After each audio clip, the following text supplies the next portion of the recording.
రాప్తాడు నియోజకవర్గం రామగిరి మండలం పాపిరెడ్డిపల్లి గ్రామానికి ఒక పులివెందులకు సంబంధించిన ఎమ్మెల్యే ఈరోజు మా ప్రాంతానికి కూడా వచ్చినారు. ఈరోజు ఎమ్మెల్యే ఎందుకు వచ్చినారు అనేది కూడా ఒక్కసారి పబ్లిక్ కూడా నేను తెలియజేసే బాధ్యత ఉంది కాబట్టి నేను ఇప్పుడు ప్రెస్ మీట్ పెట్టాను. పాపిరెడ్డిపల్లికి వచ్చింది మరి ఒక లింగమయ్య ఫ్యామిలీని పరామర్శించేకొచ్చాడా, లేదు అంటే ఆయన ఎలక్షన్ క్యాన్వాస్కి వచ్చినాడా, లేదంటే ప్రచార రథాలకు వచ్చినాడా, ప్రచార రథంకి వచ్చినాడా, లేదంటే మరి జైలు పలికించుకుంటూ జగన్ సీఎం జగన్ అనుకుంటా చెప్పించుకోవడానికి వచ్చినాడు కూడా అర్థం కాని పరిస్థితి. ఒక లింగమయ్య ఫ్యామిలీలో లింగమయ్య చనిపోతే కనీసం ఆ ఫ్యామిలీని పరామర్శించకపోయినప్పుడు ఎంత డిగ్నిఫైడ్గా ఎంత ప్రశాంతంగా వెళ్ళాలనేది కూడా తెలియని వ్యక్తి ఒక పులివెందుల ఎమ్మెల్యే అని కూడా మనం చెప్పొచ్చు. ఈరోజు ఆ ఫ్యామిలీలో కనీసంగా దినం కూడా కాల, ఈరోజు వాళ్ళ ఇంటి దగ్గరికి వెళ్ళినప్పుడు జైలు పలుక్కుంటూ సెల్ఫీలు తీసుకుంటూ ఆ కుటుంబాన్ని పరామర్శించేది అది ఎంతవరకు ఒక్కసారి అందరూ కూడా ఆలోచన చేయాలి. ఆయన ఇక్కడ ఏదో జనాలు లేక దాదాపు 8 నెలల నుంచి బయటకు కూడా వెళ్ళలేనట్లున్నాడు. ఈరోజు ఈ ప్రాంతానికి వచ్చి గ్రామాల్లో పరామర్శించి కాకుండా గ్రామాల్లో చిచ్చులు పెట్టి రెచ్చగొట్టేలాగా ఈరోజు ఆయన మాట్లాడడం కూడా అది కరెక్ట్ అయిన పద్ధతి కాదని కూడా నేను చెప్తున్నాను. ఒక మాజీ సీఎం ఇప్పుడు ప్రజెంట్ ఎమ్మెల్యే ఆయన మాట్లాడే మాటలండి అవి కనీసం ఒక్కటన్నా ఆయన నోటి నుంచి నిజాలు వచ్చాయా? ఇక్కడ చెప్తా ఉంటారు మాజీ ఎమ్మెల్యేలు అందరూ, వాళ్ళు చెప్పిన మాట ప్రకారం దీంట్లో ఎంత నిజం ఉంది, ఎన్ని అబద్ధాలు ఉన్నాయని ఒక్కసారి నువ్వు తెలుసుకోకుండా, నీకు ఇంటెలిజెన్స్ ఉంటుంది, తెలుసుకోకుండా నీ ఇష్టానుసారం నువ్వు వచ్చి ఇక్కడ పల్లెల్లో రెచ్చగొట్టి మాట్లాడడం అది ఎంతవరకు ఇదని కూడా నేను చెప్తున్నాను. కనీసం ఆయన మాట్లాడిన మాటల్లో గొడవలు పడినారు చిన్న అంటే నా రామగిరి మండలంలో ఈ ప్రాంతంలో ఫస్ట్ ఈ విధంగా జరిగింది, ఇలా జరగకూడదని కోరుకునేదాన్ని నేను. ఆ కుటుంబంలో లింగమయ్య చనిపోయినప్పుడు కూడా మేమంతా కూడా బాధపడినాం. ఇక్కడంతా జరిగాయి. పాపిరెడ్డిపల్లి ఇంతవరకు చిన్న గొడవ కూడా లేదు, ప్రశాంతంగా ఉండే గ్రామం పాపిరెడ్డిపల్లి గ్రామం. ఆ గ్రామంలో ఈ విధంగా రెండు ఫ్యామిలీల మధ్య గొడవల వల్ల ఈ విధంగా జరగడం, ఆయన చనిపోవడం, దీన్ని ఒక ఫ్యాక్షన్ మర్డర్గా సృష్టించి ఈ ప్రకాష్ రెడ్డి అనే వ్యక్తి ఒక ఫ్యాక్షన్ మర్డర్గా సృష్టించి ఆయనకు వచ్చే శక్తి లేక ఆయన్ని పులివెందుల ఎమ్మెల్యేని పిలిపించుకొని ఇట్లన్నీ స్లిప్పులు దాదాపు ఒక 10 పేపర్లు రాసిచ్చి ఎన్ని అబద్ధాలండి. కనీసం దాంట్లో ఒక్కటన్నా నిజం లేకోకుండా పచ్చి అబద్ధాలు కూడా మాట్లాడిస్తూ అవన్నీ చూసుకుంటూ చదువుతున్నాడు ఆయన. మళ్ళీ అబద్ధాలు ఎక్కడ ఇంకా ఎక్కువ చెప్తానేమో అని వాళ్ళు ఎక్కడ చిన్న దాని మీద కట్టెలతో కొట్టుకొని ఏదో అది అయింది, దాన్ని తీసుకొని గొడ్డెలు అంటాడు, మచ్చకత్తలు అంటాడు, ఇంకా వేరేటివన్నీ కూడా చెప్తారు. అలాంటివన్నీ వాడేది కూడా పులివెందుల్లో. మీరు బాత్రూంలో చంపేదానికి సరిపోతాయి కానీ మాలాంటి ప్రాంతాల్లో అలాంటివి ఉండవయ్యా అని నేను జగన్కి కూడా నేను చెప్తున్నాను. వచ్చినావు నువ్వు గౌరవంగా మాట్లాడించు, కుటుంబానికి సహాయం చెయ్యి, నువ్వు వెళ్ళాలి కానీ పదే పక్కన చూసుకుంటూ వాళ్ళ లింగమయ్య భార్య వైపు వాళ్ళ పిల్లల వైపు చూస్తూ నిజమా ఎంతమంది వచ్చారా లేదని డిపార్ట్మెంట్ని అడగండి, ఎస్పీ గారు ఫోన్ చేయండి, లోకల్ డిపార్ట్మెంట్ని అడగండి. ఇద్దరు పోయినారు అంటున్నారు, ఆ ఇద్దరి మీద కేసు పెట్టి లోపల పెట్టారు. అనవసరంగా రెచ్చగొట్టి 20 మంది 30 మంది అని చెప్పడం అది ఎంతవరకు సమాజమో ఒక్కసారి ఆ పులివెందుల ఎమ్మెల్యే కూడా తెలుసుకోవాలా. మీ మాజీ ఎమ్మెల్యే రాసిచ్చినవన్నీ నువ్వు ఆడ చిన్నపిల్లలు చదువుకున్నప్పుడు కాపీరైట్ కొడతా అంటారు, గుటిగంటాపాఠం కొట్టావా అంటారు టీచర్లు కూడా. ఆ విధంగా నువ్వు గుటిగంటాపాఠం కొట్టి ఇక్కడ అన్నీ కూడా నువ్వు పచ్చి అబద్ధాలు కూడా మాట్లాడడం అది కరెక్ట్ కాదు అని చెప్తున్నావు. దీంట్లో మళ్ళీ ఒక ఎస్ఐని టార్గెట్ చేసి మాట్లాడతారు, పోలీసుని టార్గెట్ చేస్తారు. అయ్యా పులివెందుల ఎమ్మెల్యేగా నీకు చెప్తున్నాం, మా నాయకుడు చంద్రబాబు నాయుడు గారు ఆ రోజు ప్రతిపక్షంలో ఉన్నప్పుడు బయటకు వేయాలన్న పోలీసుని పెట్టి అడ్డం పెట్టి మమ్మల్ని బయటికి రానిలేదు. మా నాయకునితో పాటు మాలాంటి వాళ్ళు కూడా మేము ధర్నాకు చేసినా, ఒక మెమరాండం ఇచ్చేదానికి పోయినా, ఎవరైనా చనిపోతే వాళ్ళు పరామర్శించే పోయినా, ఒక ఫంక్షన్ పోయినా కూడా మీ తోపుని అడగండి ఎన్ని ఇబ్బందులు పెట్టినారని. ప్రతి అడుగున పోలీసుని ఇబ్బంది పెట్టి చెక్ పోస్టులు పెట్టి కనీసం బయటకు అడుగు పెట్టుకోకుండా చేసినది మీ ప్రభుత్వం కదా.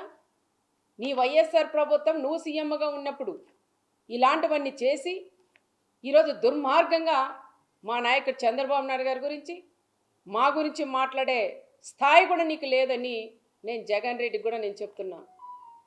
ఏదో వచ్చినావు పరామర్శించు, వాళ్ళకి ఏందన్నా సహాయం చేసి వెళ్ళంతే కానీ నువ్వు గ్రామాల్లోకి వచ్చి చిచ్చులు పెట్టడం అది సరికాదని కూడా చెప్తున్నా. సొంతం నీ చిన్నాయనని చంపితే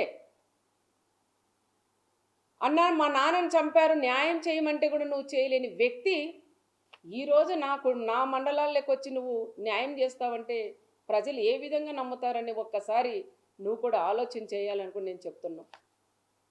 నువ్వు ఇక్కడ వచ్చి సెల్ఫీలకి జైలు పలికించుకునేదానికి ఇక్కడ వచ్చినావు అనేది కూడా క్లారిటీ ప్రజలందరికీ కూడా వచ్చింది.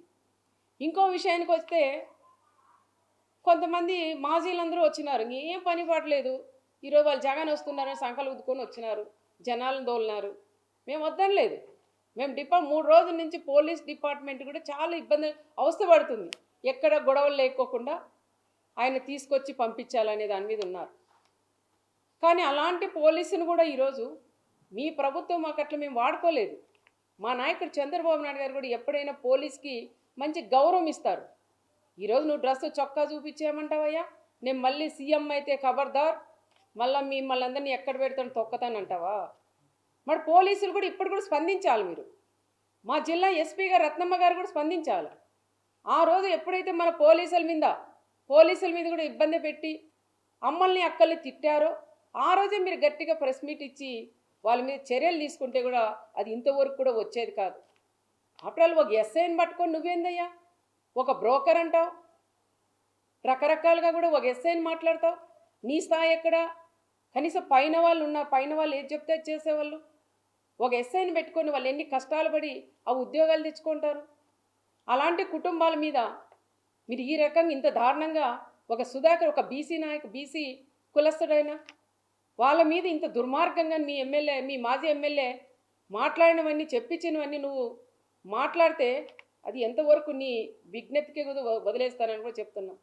మా పోలీస్ కూడా ఈరోజు డీజీపీ దగ్గర నుంచి కింద ఎస్ఐల దాకా మీరు వస్తున్నారని అడగడిగిన వాళ్ళు ఎక్కడ కూడా పోలీసు ఎవరిని కూడా వాళ్ళకు వచ్చే వాళ్ళు కూడా కార్యకర్తలను ఆపొద్దని అని చెప్పి నేను కూడా నా కార్యకర్తలకి నచ్చజెప్పుకొని ఎక్కడ గొడవలొద్దు కక్షలొద్దు, వచ్చేవాడు వస్తాడు పోయేవాళ్ళు పోతారు, వస్తాడు పరామర్శిస్తాడు 1 గంటలో వెళ్ళిపోతారు, వాళ్ళ గురించి మనకు అవసరం లేదు, మీ పనులు మీరు చేసుకోండి అని చెప్పి మా వాళ్ళకి ఈరోజు ఏ గొడవలు కూడా ఆపేదానికి కూడా మేము ప్రయత్నం చేయలేం.